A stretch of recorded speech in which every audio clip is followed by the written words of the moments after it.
Sir কয়টা টাকা দিবেন? ও আচ্ছা, আসলে আমি তো আজকে বিদেশ থেকে এসেছি, টাকা আছে কিনা দেখি, বাংলাদেশি টাকা। ও আচ্ছা, এই যে নেন।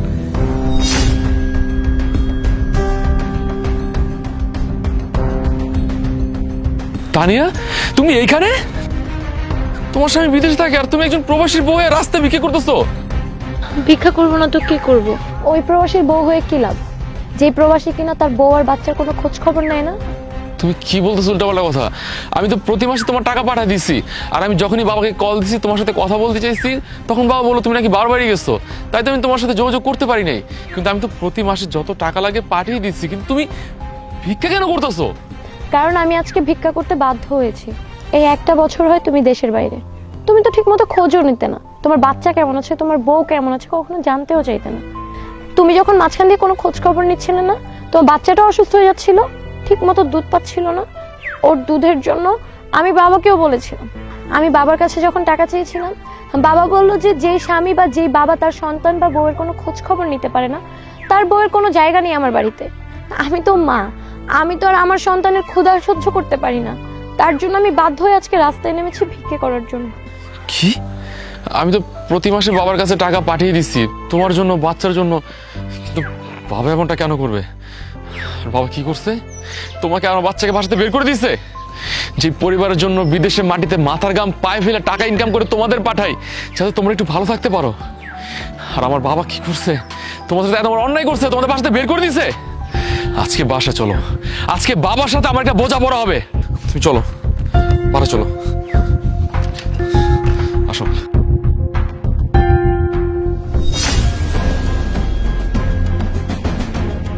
বাবা, বাবা, বাবু আইসস, আয় ঘরে। দাঁড়াও বাবা, ঘরে যাওয়ার আগে আমার প্রশ্নের উত্তর দাও যে আমার বাচ্চার বউ কেন রাস্তা দাঁড়া দাঁড়িয়ে ভিক্ষা করতেছে? আহা পরে বলুমনি, আয় ঘরে আয়, আগে গোসল টোসল কর, তারপর খাওয়ার পর তারপর কথা হইব না। চল। না বাবা, আমার আগে জানতে হবে যে একজন প্রবাসীর বউ কেন রাস্তা দাঁড়া দাঁড়িয়ে ভিক্ষা করবে। কি ব্যাপার, কথা বলছো না কেন তুমি? জানতে চা? হ্যাঁ বাবা, আমি জানতে চাই। কিন্তু তুই তো শুনলে সহ্য করতে পারবি না। না বাবা, আমার শুনতে হবে, তুমি বলো। তাহলে শোন, তোর বইয়ের চরিত্র ভালো না।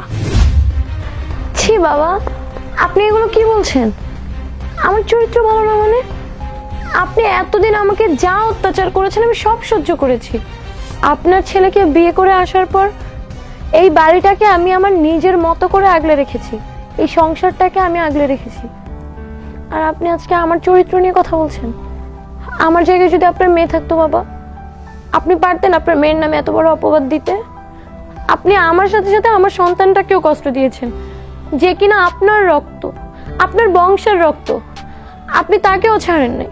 আর আজকে আপনি আমার চরিত্র নিয়ে আপনার ছেলের কাছে উল্টাপাল্টা কথা বলছেন। ছি বাবা, ছি। তুমি কি বললা যে আমার বোর চরিত্র খারাপ?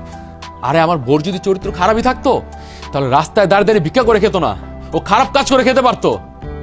আর তুমি কি ভাবছো আমি যে দেশে আসছি সেটা সবাই জানে? কেউ জানে না। আমি আসছিলাম তোমাদের সবাইকে সারপ্রাইজ দেওয়ার জন্য, কিন্তু এসে আমি নিজেই সারপ্রাইজ হয়ে গেছি। তুমি এত কিছু কেন করছো বাবা? হ্যাঁ, কেন করছো? এই সম্পত্তির জন্য, টাকা পয়সার জন্য? তোর বউ তো মিথ্যা কথা বলতেছে। আপনি এগুলো কি বলছেন বাবা? আমি কেন মিথ্যা বলবো? আপনি তো বললেন গত 8 মাস যাবত আপনার ছেলে কোনো টাকা পয়সা দেয় না, কোনো খরচ দেয় না, যার কারণে আপনি আমাকে বলেছেন আমি যেন রাস্তায় ভিক্ষে করি বা আমার যা মন চায় তাই করে যেন আমি আমার সন্তানকে লালন পালন করি। আর আজকে আপনি বলছেন যে আমি আমার নিজের ইচ্ছায় গিয়েছি। ছি বাবা, ছি। এখন কেন চুপ করে আছো? কথা বলো, কেন এমন করছো? টাকার জন্য? আর আমি প্রবাসীতে গেছি তোমাদের জন্যই। আমি সারা দিন মাথার গাম পায়ে ফেলে টাকা ইনকাম কার জন্য করছি? তোমাদের জন্য করছি, যাতে তুমি, আমার বউ, আমার বাচ্চারা একটু ভালো থাকতে পারে। কিন্তু তুমি কি করলা এটা? তুমি সমস্ত টাকা জুয়া খেলে শেষ করে ফেলছো। আরে বাবা, তুমি একটাবার ভেবে দেখো, এই টাকাগুলো আমি যদি তোমার অ্যাকাউন্টে না পাঠিয়ে আমার বউর অ্যাকাউন্টে পাঠাতাম তাহলে কি করতা? যদি তোমার সাথে এই কাজটা ওই করতো তখন তুমি কোথায় গিয়ে দাঁড়াতা? এখন ভেবে দেখো তো বাবা। ঠিক আছে, সমস্যা নেই। তুমি এই বাড়ি ঘর টাকা পয়সার জন্য এগুলো করছো তো, থাকো না। তুমি এই বাড়ি ঘর টাকা পয়সা নিয়ে থাকো, আমাকে নিয়ে তোমার থাকতে হবে না। আজকের পর থেকে তুমি আমার কাছে মৃত। তুমি মরে গেলেও আমি তোমার কবরে এক ফোঁটা মাটি দিতে আসবো না। কিন্তু ভেবো না যে আমি তোমার কোনো খোঁজ খবর নিব না। তোমার যদি আরো টাকা লাগে আমি পাঠিয়ে দিব, কোনো সমস্যা নেই। কিন্তু আজকের পর থেকে তুমি তোমার এই ছেলেটাকে পাবা না, আর আমার মুখটা দেখতে পাবো না। তানিয়া,